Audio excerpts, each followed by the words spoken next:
Hi, my name is Kyle Hanks, and today I'll be speaking to you about the Texas Revolution. Did you know that Texas had a revolution? This is our history as Texans, and this is relevant to us because of that fact. The Texas Revolution started because of political discourse between the Texan and Mexican government, and consisted of 4 main battles, which gave the Texans the strong democracy they wanted. The Texans disagreed with the Mexican government on many things. The Texans rebelled and openly started going against the government. The government sent an army led by their own president, Santa Anna, to fight the rebelling Texans. The Texans won their war, and once they gained their independence, they adopted a constitution similar to that of the USA's, a strong democratic government. All of this information is according to the official Alamo website, the Digital Public Library of America, and the Texas Historical Association. The Texans revolted because they disagreed with the Mexican government on many things. The Texans disagreed with the policies of the Mexican government and about settling, such as having to convert to Catholicism and learn Spanish. The Mexican government did not allow slavery, but the Texans had slaves. This made them not want to move there unless the Mexicans changed this, and it caused a lot of discourse between them.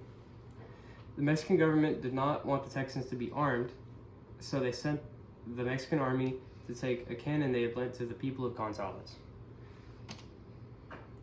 The Texans started an open, organized revolt in a series of battles consisting of the Battle of Gonzales, Goliad, the Alamo, and San Jacinto. The Battle of Gonzales was fought over the cannon lent to the people there by the army to defend from Native American attacks. The army tried to take it back, and the people wouldn't let them. This battle started the revolution. And the Battle of Goliad was a massacre of a small Texan force in a fort. Santa Anna ordered the soldiers to be killed in cold blood, and the Mexican army carried out this order. The Battle of the Alamo was fought in the now city of San Antonio over a small fort that was strategically important to both sides. It was important because it was one of the main forts inside of Texas, and they both needed it for their campaigns.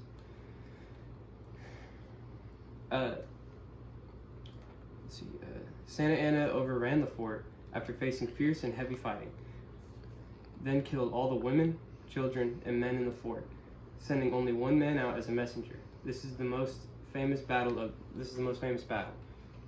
The battle lasted around 3 days, and every Texan there was slaughtered.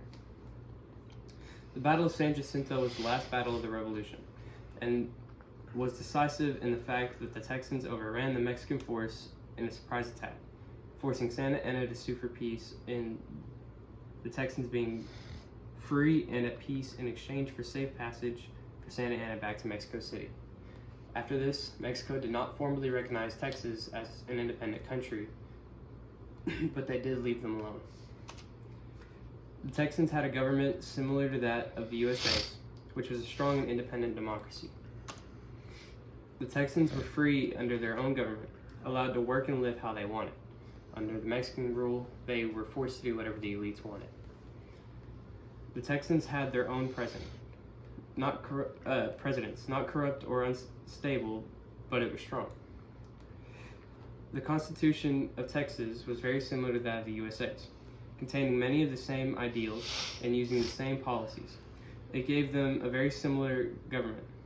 The Texans also had a tripartite government consisting of a legislative, executive, and judicial branch, giving them checks and balances needed to have a strong and stable government.